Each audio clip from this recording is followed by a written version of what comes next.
The war between the Galactic Union and Earth's defense fleet had ended after long years of loss. Both sides had agreed to a fragile peace, and to make it official, a grand ceremony was arranged on Aurelian Prime, the home of the shining-skinned aliens known for their crystal cities and vast wisdom.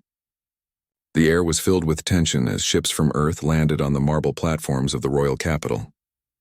Humans had never been so far inside alien territory before, and no one knew what would happen next. Inside the Hall of Harmony, hundreds of alien nobles waited. The place was bright and cold, built from silver glass and glowing stones that hummed softly like music. A line of human soldiers stood before the alien court, wearing dress uniforms and medals from the recent war. Among them stood the youngest one, Private Ethan Vale, only 20 years old. His uniform was patched, his boots scratched from old battles, and his hands shook slightly as he tried to keep still. He had fought bravely in the final defense of Orpheus Gate, where he had lost his entire squad. Now he felt small among all the polished armor and glowing crowns. The ceremony was meant to show unity. Every royal heir of Aurelian Prime would select a representative from the human ranks, someone who would serve as a companion and guard, to prove that peace was real. No one knew if this tradition was meant as an honor, or a reminder of who had won the war. Ethan only knew he didn't belong in a hall full of alien light. Then, with a sound like wind over crystal, the great doors opened. A group of alien guards entered, their silver armor shining like mirrors. Behind them walked Princess Lysera of Aurelion, daughter of the High Empress. She wore light armor shaped like flowing glass, and her eyes shimmered like molten gold. When she moved, the air itself seemed to follow her. The humans stared in silence, unsure how to act. Lysera's voice was calm but strong. She spoke in the shared language between humans and Aurelians, her tone smooth like water. "Today, the scars of war will heal," she said. "Each heir will choose one guardian from Earth's warriors, a bridge between our hearts." One by one, alien princes and princesses made their choices. They pointed to experienced captains or decorated officers. The crowd murmured approval each time. Ethan stood at the far end near the last rank, trying not to draw attention. He never imagined anyone would notice him. Then Lysera stepped forward. Her golden eyes moved across the human line, scanning every face. The hall grew quiet. Even the air seemed to pause. Her gaze stopped on Ethan. She tilted her head slightly, studying him as if she saw something invisible to others. Then she raised her hand and said clearly, "That one. The youngest human, he will be mine." The hall froze. The Aurelian nobles exchanged surprised glances. The human officers looked at each other, unsure if they had heard correctly. Ethan felt the ground vanish beneath him. He looked left and right, hoping she meant someone else. But her golden eyes stayed locked on him. The Empress herself smiled faintly on her high throne. "So it is chosen," she said, her voice echoing like bells. "Let the bond of peace be sealed." Ethan was gently pushed forward by his commander. His boots echoed on the shining floor as he walked toward the alien princess. He stopped a few feet away and tried to salute, but his hand trembled. "Private Ethan Vale, ma'am," he said awkwardly. Lysera studied him closely. Her expression was unreadable, but not cruel. "You fought at Orpheus Gate," she said softly. Ethan nodded, surprised she knew.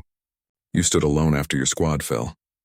He lowered his eyes, feeling the weight of that memory again. "You understand what it means to keep fighting when hope dies," she said. "That is why I chose you." Before Ethan could answer, alien attendants approached and led him away. His fellow soldiers whispered behind him, their voices a mix of confusion and disbelief. Some even looked jealous, and others afraid. He didn't know which feeling he shared more. Within the hour, he was escorted aboard the royal flagship Solaris Crown, the largest ship in the Aurelian fleet. The halls glowed faint blue, and every surface seemed alive. Alien attendants bowed to Lysera and kept their eyes lowered as she passed. Ethan followed, feeling smaller than ever. She led him to a chamber lined with transparent walls showing the stars beyond. "This will be your quarters," she said. "You are free to move within the ship, but there are places only I may enter." Ethan nodded silently. Days passed slowly. The Aurelians treated him with politeness, but their stares made him uncomfortable. He was different, shorter, rougher, with skin marked by sunlight instead of light crystals. Lysera often visited him, asking simple questions. Do humans dream? She once asked. Do you fear the dark? He tried to answer honestly. Sometimes she would only listen, silent as if trying to memorize his words. One evening, while the ship drifted near a cluster of blue stars, she asked him to walk with her to the observation deck. There, the glass dome opened above them, and the universe spread wide like an ocean of light. Lizera looked at the stars with quiet sadness. My people do not understand you, she said softly. They think humans are reckless, wild, dangerous. Ethan gave a small smile. We've heard the same about your kind. She turned to him, the corners of her mouth lifting slightly. Perhaps that is why I chose you. Then her expression changed, more serious now. Do you know why my people fear yours? She asked. Ethan shook his head. Because you endure what we cannot, she said. We have conquered death and disease, but not despair. You fight even when logic says there is no hope. We cannot understand that. To us you are impossible. Ethan didn't know how to respond. He thought of his squad, of the endless nights on ruined planets, of the times he had wanted to give up but didn't. Maybe she was right. Maybe humans didn't know how to quit, even when they should. Later that night, he sat by the viewing window in his quarters, staring at the endless stars. He thought of Earth, green forests, blue oceans, the sound of rain. It felt like another lifetime. Somewhere on this alien ship, a princess had chosen him for reasons he didn't understand. Yet deep inside, he sensed there was more behind her calm golden eyes. The next day, during a royal meeting, Ethan stood behind Lysera as her formal guard. Alien diplomats spoke in long, flowing tones, discussing trade and alliance terms. Ethan didn't understand most of it, but he noticed Lysera watching him from time to time, her gaze thoughtful. When the meeting ended, she motioned him to follow her to a quiet corridor. You do not belong here, she said softly. He sighed. I figured that out. But you will stay, she continued. Because you are needed. Needed for what? She looked out toward the stars again. You will understand soon. Her voice dropped to a whisper. There is something broken in my world, Ethan Vale. Something your kind might help us fix. Before he could ask, a call came over her communicator, summoning her to the bridge. She walked away without another word, leaving him standing alone in the glowing hallway. That night, as he lay awake, he realized that whatever she had meant, it was not just about politics or peace ceremonies. She had chosen him for a reason that reached far deeper than anyone knew. The stars outside the window burned brighter as the royal ship turned toward the unknown. Ethan felt the pull of destiny. And though he didn't know where it led, he was certain of one thing. His life would never be the same again. Weeks passed on the royal ship Solaris Crown. Private Ethan Vale grew used to the strange rhythm of alien life. The ship moved silently through the stars, guided by lights that seemed alive. He learned small things, how the Aurelians bowed with their hands over their hearts, how their food shone faintly in the dark, how they spoke in tones that felt like music. Princess Lysera continued to visit him. At first she spoke like a ruler giving orders, but soon her words softened. She asked him about human emotions, about why people laughed even in sorrow, about why soldiers kept fighting when defeat was certain. Ethan answered as best as he could. Because if we stop, he said one day, then there's no one left to try again. She seemed to think deeply on that. You carry fire inside, she whispered. My people lost that long ago. One night the ship was crossing the outer edges of the nebular court, an area filled with glowing dust and drifting energy storms. The royal fleet was traveling to a peace conference carrying ambassadors and scientists. The ship's halls were bright with banners of unity. Ethan had been ordered to remain near the princess at all times. Suddenly, alarms began to scream. The calm air turned red with warning lights. The floor shook beneath their feet. Lysera's guards ran past them shouting in their language. The ship had been attacked. A group of unknown raiders appeared from the shadow of an asteroid belt. Pirates who rejected the peace and wanted chaos. Their ships were dark, fast, and heavily armed. Explosions struck the hull. Ethan followed Lysera to the command deck. The captain bowed quickly to her. Your Highness, they are boarding us. Lysera's eyes blazed. Seal the lower decks. Get the civilians to safety. Ethan picked up a fallen guard's pulse rifle. You're going to need help. You're not trained for our weapons, she said firmly. He gave a half smile. Doesn't matter. It points and shoots, right? Before she could argue, the doors burst open. Metallic drones swarmed in, firing electric bolts. Ethan ducked behind a control panel and fired back. He didn't understand the weapon completely, but instinct guided him. Beside him, Lysera moved like light itself, her armor glowing gold as she deflected attacks with her energy blade. Smoke filled the air. The sound of battle echoed through the ship. For a moment, Ethan thought they would be overwhelmed. But then the main engines flared and the ship's shields came online again. The raiders retreated into the darkness of space. The alarms faded to silence. When the battle ended, Ethan realized his arm was burned. Lysera knelt beside him, her hands glowing with blue light. "Don't move," she said softly. The warmth of her touch spread through him, easing the pain. "You weren't supposed to fight," she whispered. "You could have died." Ethan managed a weak grin. "That's what humans do. We protect the people we care about." She looked at him for a long time, her golden eyes uncertain. "You don't understand what that means to me," she said quietly. "No one has fought beside me in years." For days after the attack, she stayed near him while he recovered. She didn't speak much, but sometimes he caught her watching him with a strange mix of fear and hope. Finally, when he could stand again, she asked him to meet her in the private garden of the ship, a place filled with silver trees and soft lights. When he arrived, she stood waiting by a small pool that reflected the stars. "I owe you truth," she said.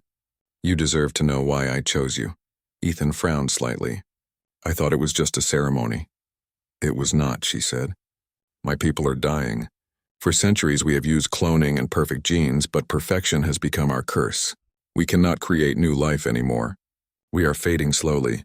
Our scientists studied every ally in the galaxy, searching for a spark that could heal what was lost. And then they found humans." Ethan stared at her, unsure what to say. "You mean, our kind can help yours survive?" "Yes," she said softly. "Not through conquest or control. Through understanding what makes your kind strong. You adapt, you love, you endure." She looked at him with sadness. "That is what we lost." Ethan felt a weight settle in his chest. "So that's why you chose me?"